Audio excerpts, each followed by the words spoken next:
Hello, and welcome to Shaheen Erica's Shitshow Extravaganza. My name is Shaheen, and I don't know what I'm doing in my life. And hello, my name is Erica, and I had an existential crisis for breakfast. Thank you. Yeah, that's right. We have sound effects now, and if you guys, yeah, I know. You don't. I know. It's funny. I know. But it's something that we're gonna add into our show, and hopefully it'll, make things more exciting. Right. Yeah. Okay. Thank you. This is terrible. You know what else is terrible? My dreams. Anyway, so existential crisis. What it be? Do you have a rough definition before we look at the actual one? The day I was born. Great. This is a wonderful start. Existential crisis, according to some nerd with a doctorate. With a doctorate. Yeah, what a fucking nerd. He or she, no, Katie, yeah. People can have an existential crisis when they start to wonder what life means and what their purpose or the purpose of life as a whole is. So, I have an existential crisis. I've gone through this a few times. This is not a joke. Um, but my life is a joke. So, um, anyway, so today we're gonna talk about some of the causes of existential crisis, the questions people ask, and perhaps how you can deal with it or work with it. Have you had experience with existential crisis, Erica? Every day, bro. How does it hit you like a train? Yeah, the moment I wake up, I realize I'm alive and I ask why. I think for me it happens not when I wake up, but like when I go to bed. I think it might be linked to my insomnia Hmm. because the second, like, I'd be watching fucking I don't know, South Park or something. I'm watching TV and I'm having a great time. I'm watching TV. I'm using my phone. Like, I'm having a great time prepping for bedtime. And then I turn off the TV, turn off my phone, and I lay down. And the second I put my head down, I said, "Will you ever find love? Are you ever going to succeed? You're insignificant in this world." I'm like, I know, other me laying next to me, tickling my balls. I know what I'm going through.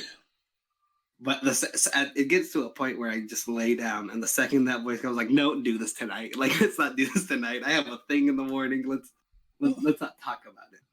Which is why I like to be hella sleepy if before going to bed, because sometimes you go to bed and you're like kind of sleepy, and you lay down and you kind of stay awake for another 30 minutes to an hour. No, that's not good. I'm so dead I can't even keep my eyes open, because then the voices don't get to me, Erica. The voices don't get to me. I'm realizing this is just a uncomfortable study of my brain, isn't it? Yeah. You know what? Yeah. I experienced these more than I thought. You didn't know you had existential crises? Yeah. I just thought it was normal.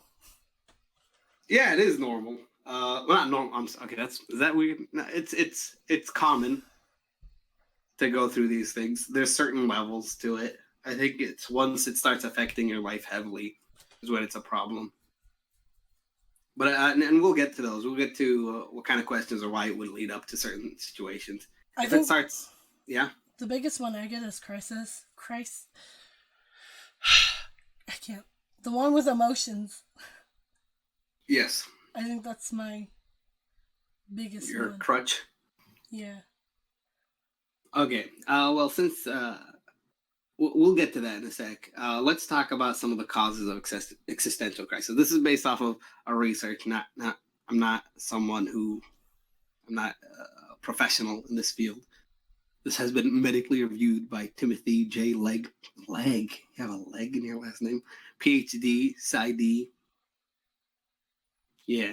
Anyway, so some of the causes of existential crisis are feeling guilt about something, or losing a loved one in death, or facing the reality of one's own death, feeling socially unfulfilled, dissatisfaction with self, or history of bottled up emotions. Do you do you go through? Have you experienced some of these? A lot of those this year. A lot of them. What? This year.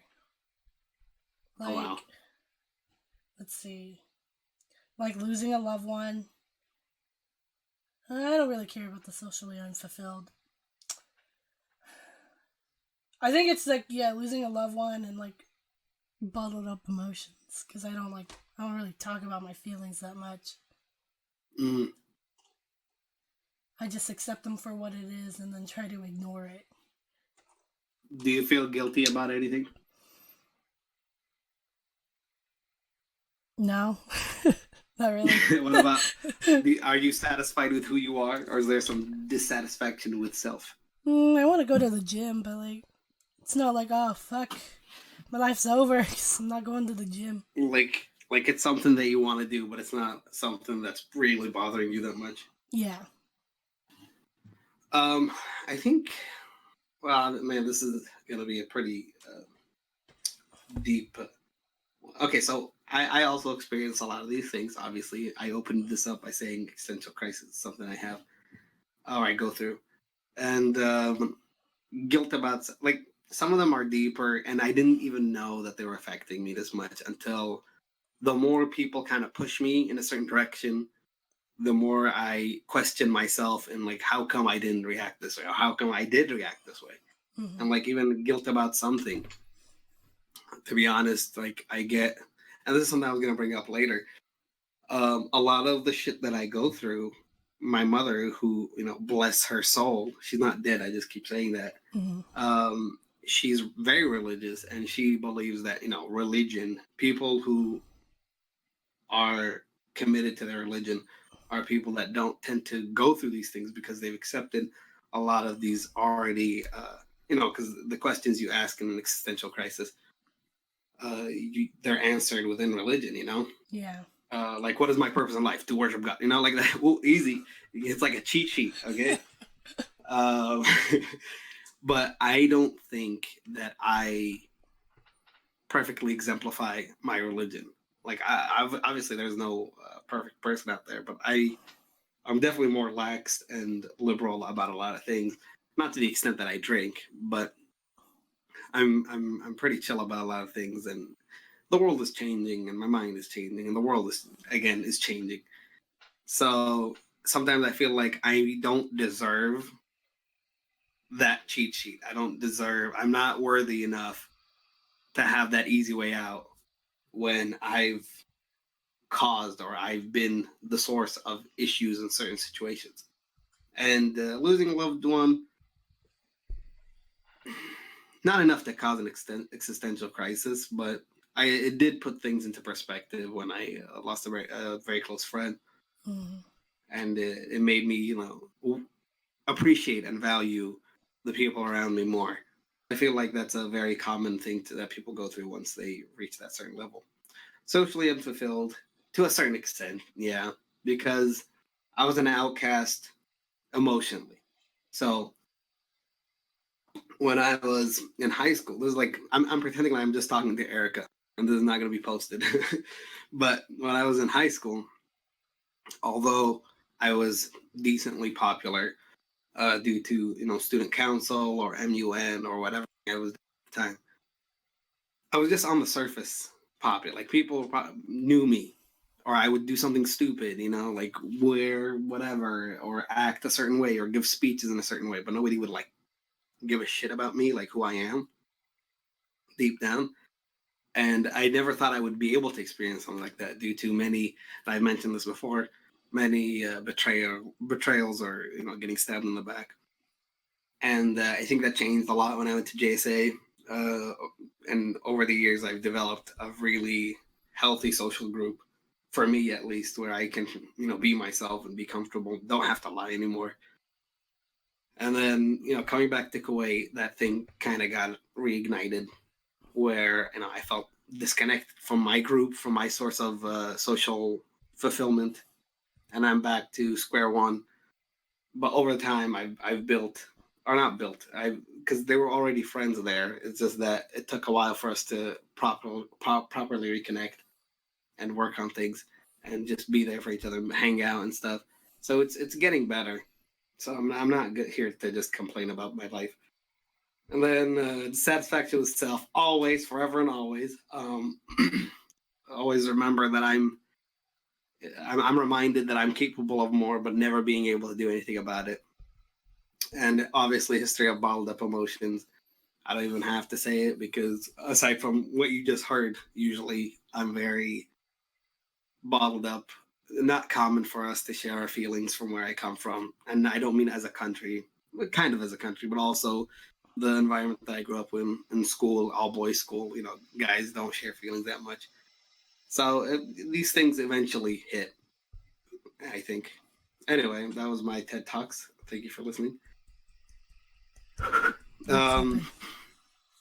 Eric, are you there? Yeah, I'm here. I was clapping. Okay. But silently. Oh, you said clapping? Give me a sec.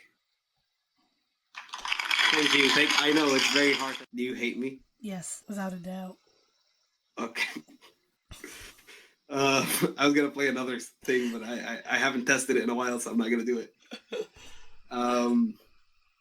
So here are the questions that are most commonly asked when going through an existential crisis. So the first one, and we can go one by one and see how it relates to us. Mm-hmm. So the first one is the crisis of freedom and responsibility. That once you've reached a certain age in your life, usually around college time, 18 or whatever, 21 maybe. Anyway, you start getting the options of, in some cases, because some people still live under the very strict roof of their parents or guardian, but being able to make your own choices. And that stresses you out because then whatever choice you make may be the right one or the wrong one. You could be making the wrong choice. And that's the kind of crisis this is. Have you experienced this? Gosh. Well, being a freshman was so long ago, but I don't think so. Because I think my parents raised me with enough independence. They weren't strict, so I think I was raised with enough independence to know that I'm supposed to be held accountable for my own actions. So I don't think it was a problem for me. What about now, post graduation? Oh, dude, my mom's still harping on my ass. I have no freedom. What about choices career-wise or whatever? Do you struggle with that, or do you have a clear cut? Yeah, that's clear cut. I mean, sometimes I wonder, I'm is this really what I want to do? But there's no alternative, so I'm like, eh. So might as well go all in. Yeah. I mean, I've built my whole college career around this, so I think it's just me worrying about, is this the right path? It's just uncertainty rather than, anything else, I guess. It's not crutching you from moving forward. Yeah. For me, definitely towards the last few years of college, maybe a year or two, and now, because it's not that I didn't have freedom with fam. It is the environment that I grew up in. A lot of the dreams that I dreamt of doing in the future were often shut down and deemed as not necessarily impossible, but not entirely supported. If I wanted to do this, I get discouraged. If I want to do this, I get discouraged. And a lot of things just didn't make sense back then growing up. So they were really, driven into my head that this is what you have to be, in a sense. For example, business is a very easy crutch in Kuwait because everyone can start a fucking business. It's an easy job choice. Or at least work in business. It's a good field of work in Kuwait. Business or engineer or any of those. So that ever since I was in middle school, I already decided, I'm going to be a businessman. That's what I'm going to do. And then the more I grew up, the more I realized, it's not the thing that I enjoy doing. It's not the thing that I want to be doing. And even for example, I like writing. If I were to write and I'm writing in Kuwait, I'd have to publish outside of Kuwait, which isn't that difficult. You can do through Amazon or whatever, because some of the topics I discuss aren't fully accepted as topics open for discussion in Kuwait. You know, Mm-hmm. like it's not a strict country. It's not like, we stone people, but there's still some, like, they still cut shit. They censor shit in movies. Mm-hmm. At least we have movie theaters. I'm not throwing shade at Saudi Arabia. They just got one too, so whatever. But yeah, I mean that's my crisis of freedom and responsibility. I can be responsible. I'm just worried that if I choose, for example, to live the normal, uh, God-given way of living, of getting a job and business and just sticking to that, and then getting married and having children, never really pushing the things that I always wanted to do, and just living that normal Kuwaiti life, maybe I will never be satisfied, deep down. Mm. I'll be safe. It's a safe choice, but will it be the right choice? Anyway, next one is the crisis of death and mortality. Huh. And it usually starts at a certain age. I think that's like the example they give here is turning 50 and thinking, oh shit, I don't got much years in my like you do. 50 is pretty young nowadays with modern medicine and shit. Yeah. But if you're in Japan, that you're only halfway there. It's not even funny. They hit triple digits like it's nothing. But you know what I mean. Like that's the crisis is you start questioning like what happens after death, or you see someone close to you that is also young in age that dies, like my friend, and then Yeah. you think, what is preventing me from reaching that point, or having my mortality just fade away? Mm. You know, Any comments or experiences? what that's like, I don't have very many I don't have a lot of memories of when I was younger, but I do remember having a crisis over death. Like, it was when I first really understood the concept of death, and that eventually everyone in my family was gonna die, including me. Really fucks you up when you're 7 years old. Yeah. I'm like sitting in bed, like I remember like drawing on like stick, not really like with my finger, like drawing like, oh, like my mom's gonna die, my dad's gonna die, my brother, my sister, eventually me, and because I thought like, well, it goes on age. Didn't realize people could die young, but Yeah. but I was like so that was like that. I think that was my first existential crisis where I'm like, ooh, yikes, we could all die. Yeah. It's a pretty terrifying mentality to have, especially as a kid, when you're supposed to think that. Yeah, I don't even I mean, know. you still have the innocent mentality that you're gonna die in order of age. Yeah, I remember. I was so weird. I don't even know like what made me.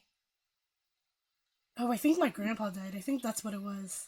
Oh, okay. So you didn't watch a movie that made you think that spiders can come in large sizes? You know what? I remember I watched The Ring when I was really At a young. young age? Yeah, and even then I didn't grasp the concept of death.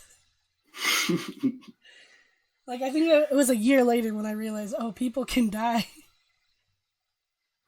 I think when it comes to death and mortality, in terms of the question of what happens after death, and even coping with death, I think this is where the religious cheat sheet comes in. Mm. Death is so detailed in religion, at least in my canon of religion. And it kind of puts you at ease knowing that this is the circle of life and all that like shit, right?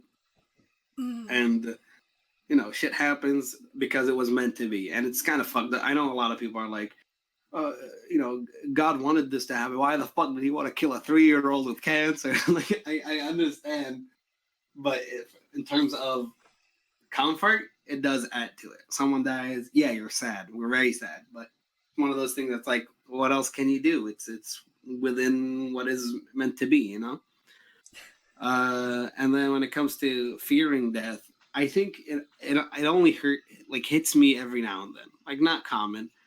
When I think about, for example, my grandmother who passed away, And it's not about how I reacted, right? It's more about Mm-hmm. how my father reacted, you know? Mm-hmm. Like, I'm trying to understand how he feels at his age, seeing, burying his mother, you know? Mm-hmm. Like, what does he go through?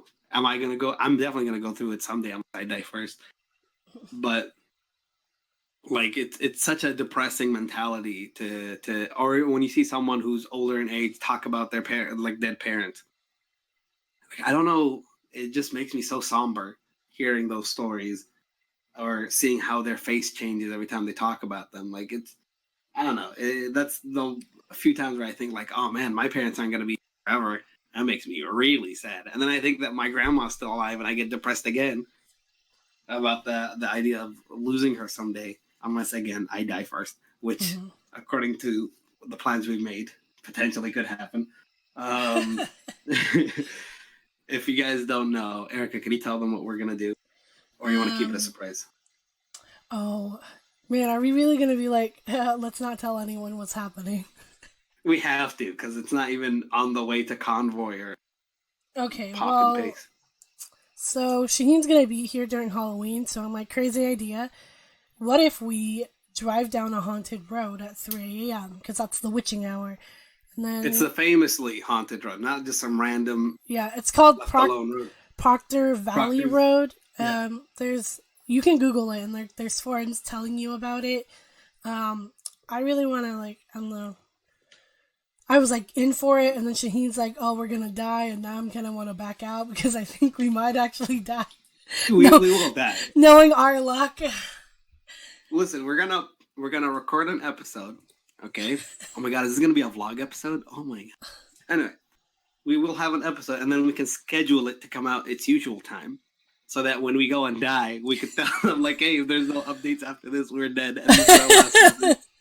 But anyway, back to existential, which is a solution, not the best, but a solution of an existential crisis is to stop existing. Anyway, You can't have don't listen to crises me. as if you die. Crisis averted. But yeah, don't listen to me. Anyway, the next crisis is the crisis of isolation and connectedness. And they say like humans are social beings. Every now and then, people like being in isolation. However, uh, being able to have mental and emotional support through relationships can bring satisfaction and inner joy. What do you think? Do you experience this every now and then? I agree. Like during the summer, I worked a lot and I didn't really hang out with people, so I was sad. And like it's weird because like my job was to be social with people, especially like my teaching job. Like you would think, but like those weren't like real connections. That was simply like, well, I'm being paid to talk to you, so it doesn't feel real to me. So Yeah. I felt super lonely over the summer, but now that everyone's back, it's kind of I wouldn't say it's completely cured, but it's gone better. See, I don't know because I've lived in isolation all my life. I was molded by it. But that's a joke. But I was pretty lonely back in high school, up to I think halfway through junior year, and then senior year I was kind of fine. Um, and even college first semester, not first year because JSA recruited me, but it I'm used to it. Like it was a new feeling being invited. It was such a I don't know unnatural feeling that I actually liked. And again, after building such a huge network and social group in San Diego, then moving back to Kuwait, where a lot of my social groups either diminished or are barely hanging by a thread, which some of them have been rebuilt, and it's nice, but it definitely is a far cry from our usual 8 people sleepover for free breakfast, Hmm. and it's more like, hey, go to someone's house and play video games, and just the two of us, sometimes 3 of us, 4 of us, like it's a smaller group, more intimate, and it gets the job done of being kind of get that connection out. But again, most of the time, I do enjoy being alone because I can work on my projects and do a lot of productive things. I know that feels like I'm hinting at masturbation, but I swear I'm referring to Yeah, I actual work. was not even thinking that. Thank you for bringing it up. Okay, just check because I said alone in my room immediately, kind of. That's not what Anyway, I was thinking. You know well, what? then you This have is a just kind pure of mind. like, like this What? is where the bottling up thing is. It's like, I'll be like, oh, I feel lonely. And then I'm like, well, let's ignore it for a while. And then I just sit there pretending I'm not lonely, but I am. And then I'll have a mental breakdown. It usually happens around this time too. Where I have that mental breakdown, but I think it came early. Like, I'm not even joking. Like, for the past 3 years, like, every October, I'll have a breakdown. But I think it came early. Or maybe not. And maybe, I don't know, I thought it did. But now that I look back, I haven't really had a breakdown. So, it might be coming. Oh, what storms are coming. Great. Should I be hoping for it to be there before I get there or after? Who knows? Maybe we'll be lucky and it doesn't happen at all. Like, we don't have to Because we'll follow. be dead. My mental breakdown will happen in the car the moment you stop it. I'll be like, no! Oh no. Oh man. I want to say I'm doing a lot better than last year, but I'm not, so who knows? Who knows? It's a great way to really kind of show who we are. So the next one is the crisis of meaning and meaninglessness. Mm-hmm. Having meaning and purpose in life can provide hope, but after like you may feel that you didn't accomplish anything significant or make a difference. This can lead to people to question their very existence. Do you do you meaning do you meaning yourself? I feel okay. Here's where the problem gets even bigger. So I think the meaning of life simply is to be happy. But I'm not happy. So I don't know what's happening. It's just a terrible fuck. Everything's Do you just know what might make you happy, or do you think that you will always mentally push yourself into a dark place? Because the latter, definitely. yeah, I think I do that every now and then too, where I see Yeah. like something's hey, this is kind of not bad. Okay, for example, right, without going fully deep into the examples. Mm-hmm. If I'm working on a project, right, and things are looking up, I'm like, this is great. Everything's going as planned. And then one kink is thrown, and not one of those weird kinks, but like a kink is thrown into the plan Uh-huh. where it's like, oh, the person I was working with can't fully put in their 100%, or if the opportunity that I had was squandered, or perhaps the very thing that I worked on is not. And all of a sudden, I'm like, did I waste my time? Where Mm-hmm. am I going? Because this just pushes me off the rails, and I feel so lost and confused on what I need to do in life, or what's next for me. Am I just gonna go to default plan, be a normal Kuwaiti person, and get a job, get married, and then die? Mm-hmm. I'm sure there's a few steps in between, but like that's the summary of the whole thing. Like, you know what I mean? Like, I Yeah. want to have ambition. I want to have dreams. I want to live. And yes, I also would like to pursue happiness, which I think is the goal of life, as you said. Well, I mean, again, religion, cheat sheet. The goal of life is to worship God, and there you will find your happiness. And I agree. Like, obviously, I don't want to get a bad relationship with everyone I know, but to Okay. sometimes it's hard. Sometimes it's just hard to kind of convince yourself that something is a thing. This joke came a little late, but okay, Thomas Jefferson. To what reference are you making this? Pursuit of happiness. Oh, is it Thomas Jefferson? I always think about that. It's a Movie. basic right in the Declaration of Independence.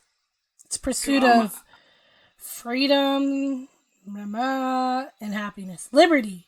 Oh wait, no. Liberty, freedom, and happiness.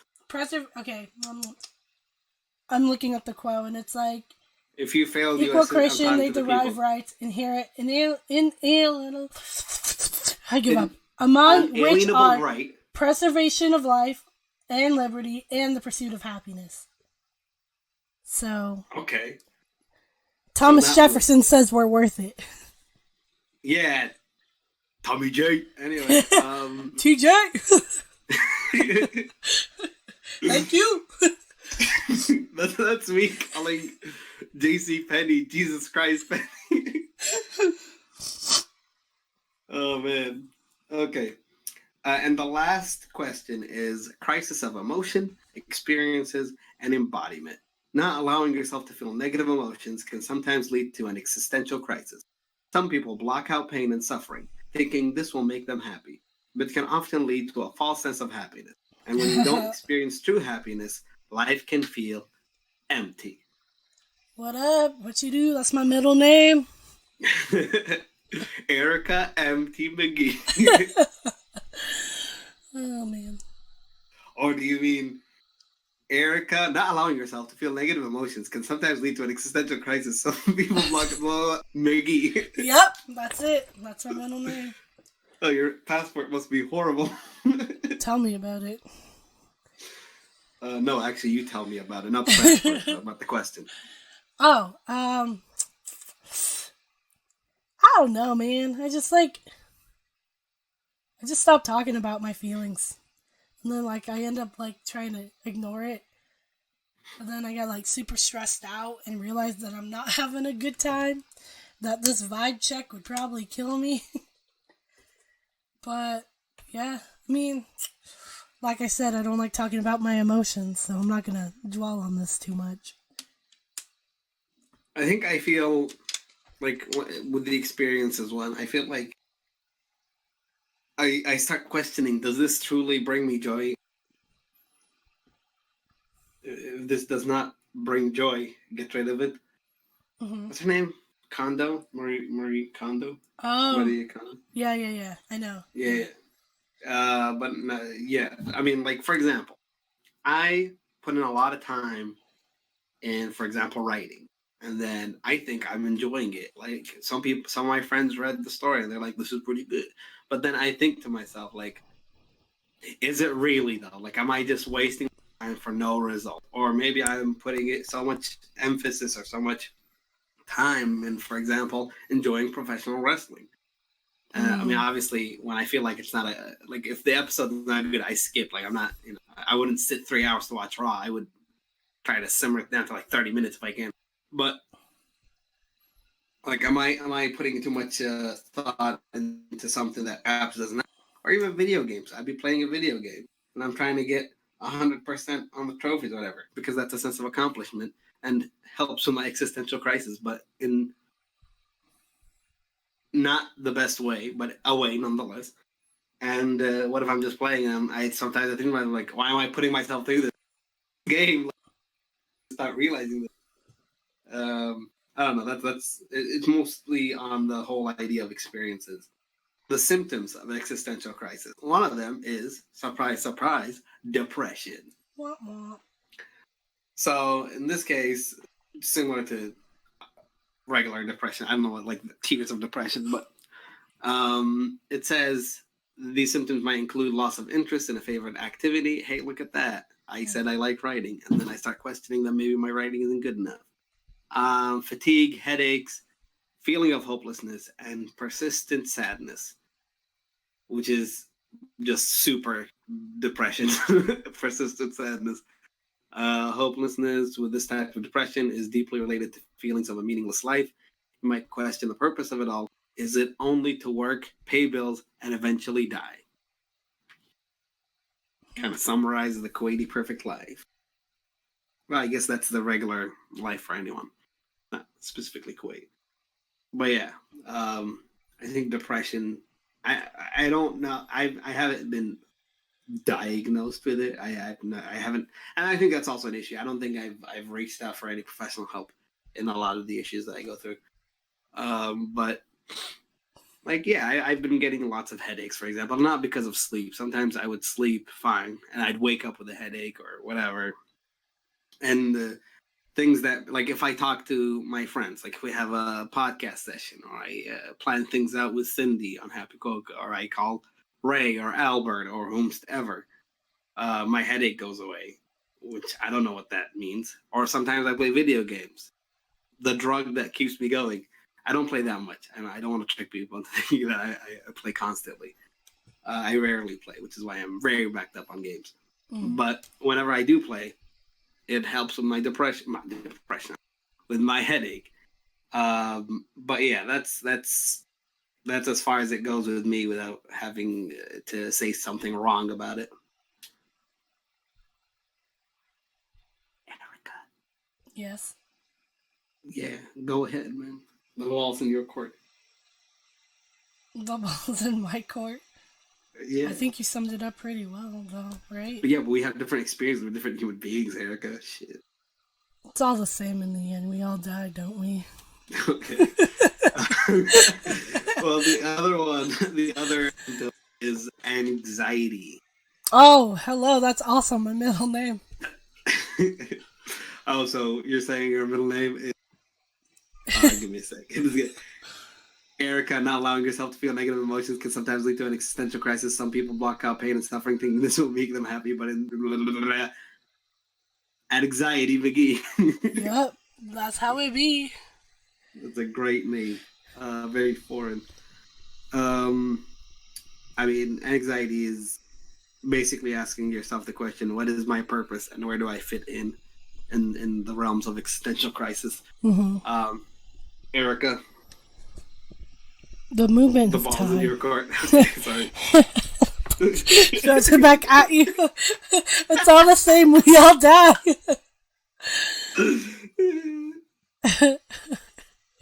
Anxiety. Yeah, I mean, like, I feel like I had anxiety because I was depressed, but, I still do. It was so bad, dude. Like, what really fucked me up was the passage of time. Like, my dumb brain was like, there's not enough time. So I'd always freaking freak out, and then I wouldn't do anything. And then like, it was just like too many deadlines. It's fucking me up. Yeah. So, I don't know. I feel like I'm better with it now, considering that there is no deadlines. So. There is a deadline. Yeah. Our death. October 31st, baby. What up? Yeah. 3 a.m. Also the day that Harry Houdini died. Oh, lit. I think. See him in hell. Yeah. Wow. Okay. You just assumed. Okay. For all of us, which is wild. Okay. He's gonna show up in the car and be like, "You all want to see a magic trick?" And then he crashes the car. He's gonna show up. He says, "Get in. We're going to hell." And they're gonna like, "Oh, great! So we're already dead and we didn't even know." In terms of fitting in. Well, okay, you said something about passage of time.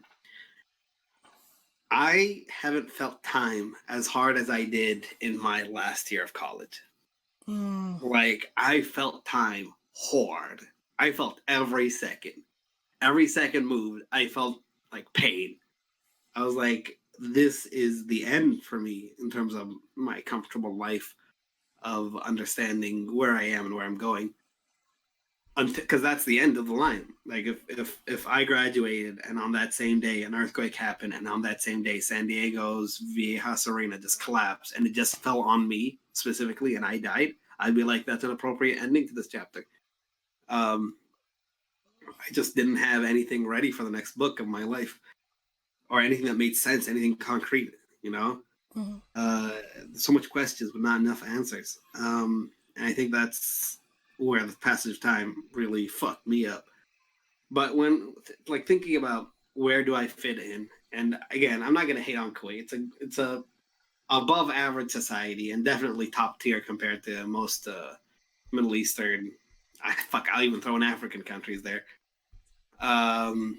Maybe not South Africa. I think they have their shit together. I could be wrong. I don't have to do research. Like, we're pretty decent. We're safe. We're healthy. We're economically and financially. but I feel like I don't fit within the society 100%. Like I could still, obviously, I'm living there. I go out. I've worked.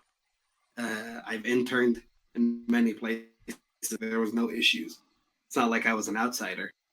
But in the grand scheme of things, the way things are run, I don't agree with. You know, and because I don't agree with, I cannot physically allow myself to accept certain claims or certain premises about moving forward. Like I don't agree on how, for example, something is run, but I'm expected to continue. But I can't. I physically can't. My body refuses. Injustice. But like it's because of that I always feel different. You know, especially because it's it's not like the way I was raised. Because my brother fits in that society pretty well. He's younger than me by 2 years. It's not like a huge gap where one of us was raised a certain way and the other one was raised another. So that's why, you know, sometimes you don't even fit in your own family to that extent. Like I have a lot in common, a lot of family members, but overall, I don't know. Sometimes I feel like I'm a bit too of a outlier, and not in a positive way. Like I'm not saying like I'm a special snowflake. I feel like I'm like a yellow snowflake, you know. Ew.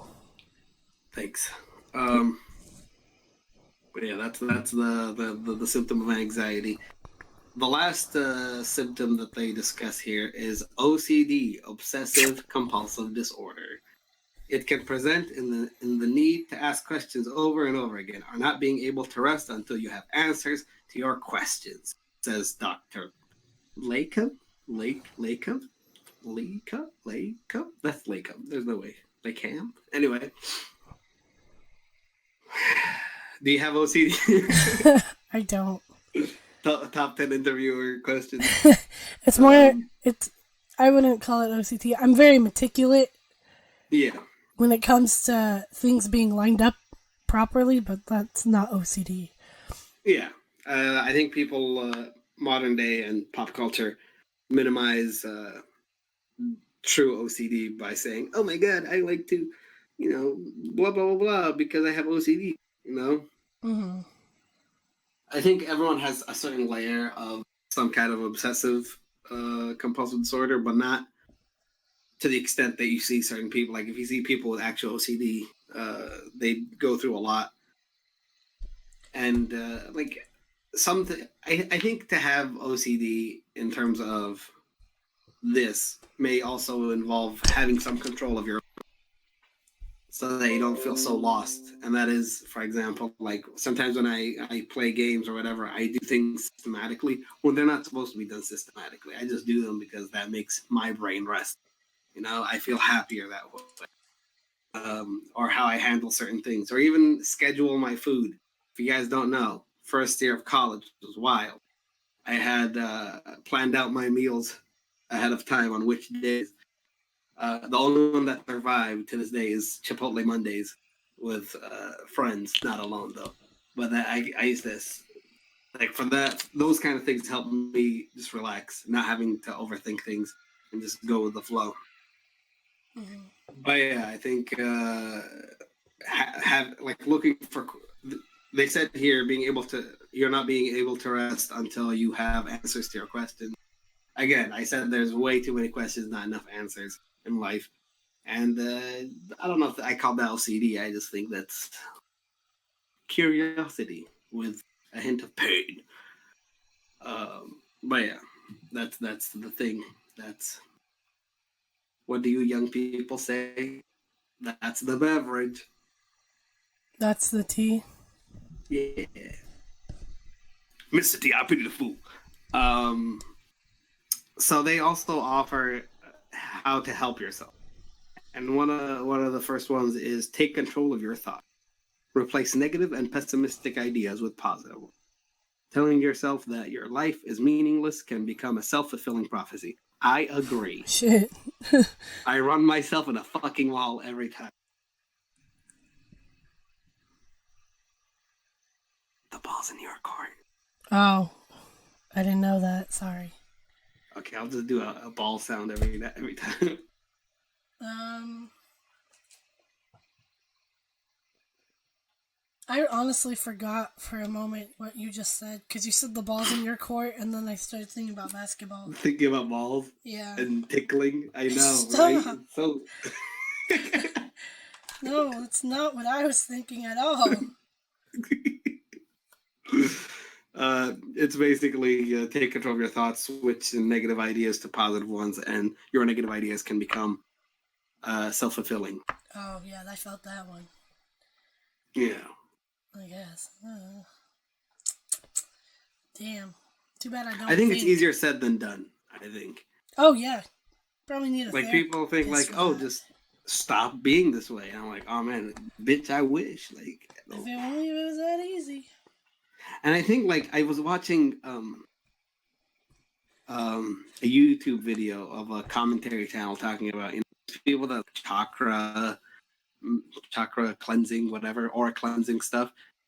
And I'm looking at the people being treated, and they look so relaxed, and they feel genuinely like their problems have been solved.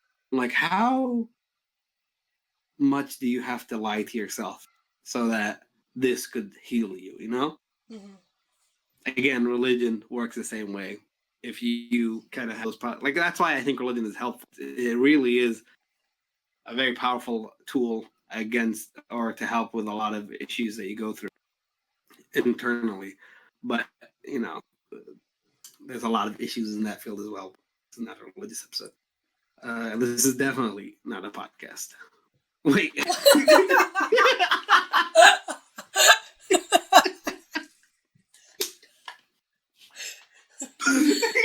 Okay. So what is this? This is an intervention, Eric. I have with me Dr. Lakem right here. Oh my god. What's with our issues? Oh man, it's not a political podcast.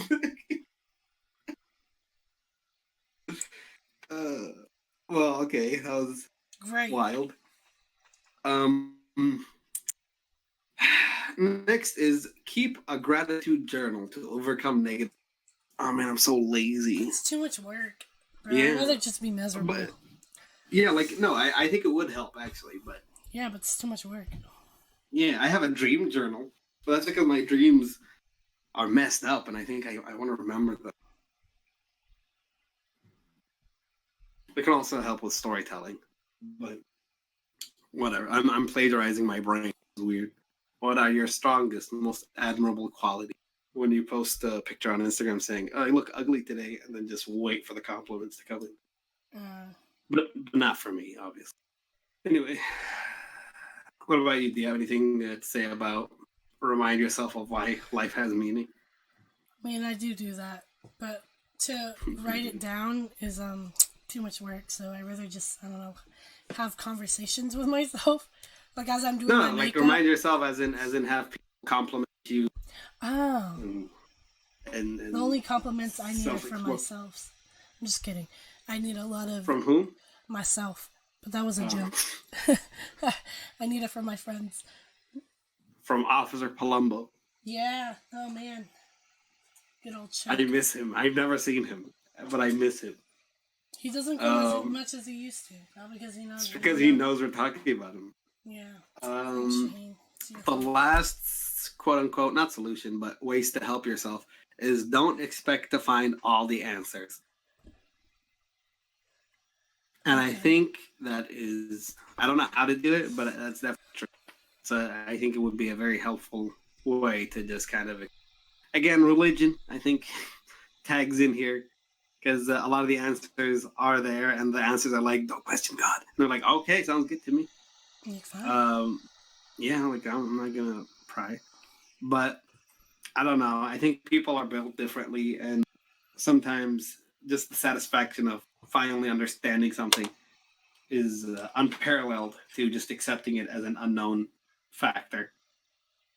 I have a friend whose phone was stolen in middle school, and to this day, it keeps me awake sometimes because I tried figuring out who did it and I couldn't find who.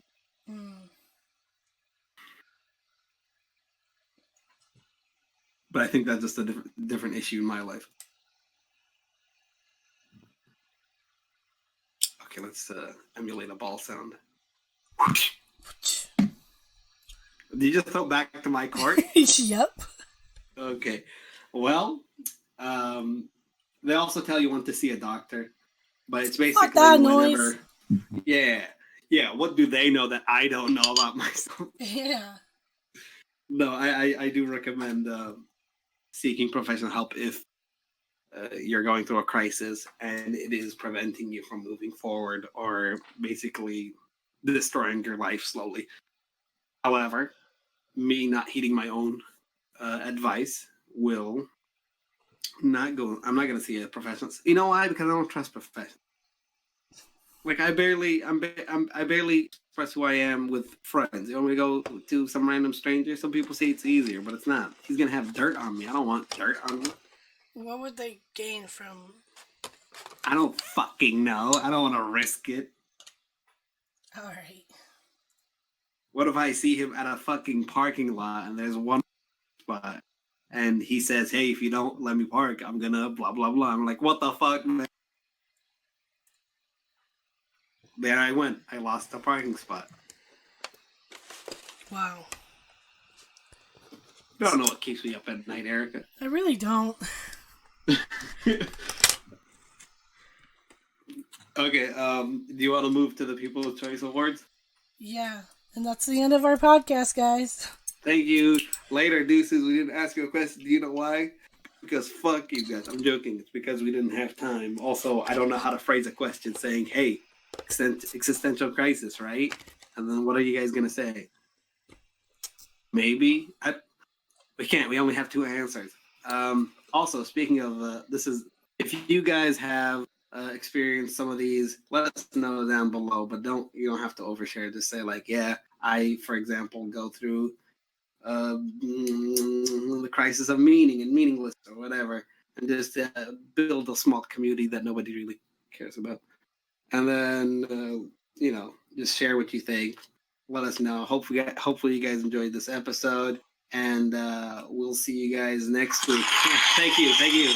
Yeah, Eric, I hate myself. Give me a sec. Okay.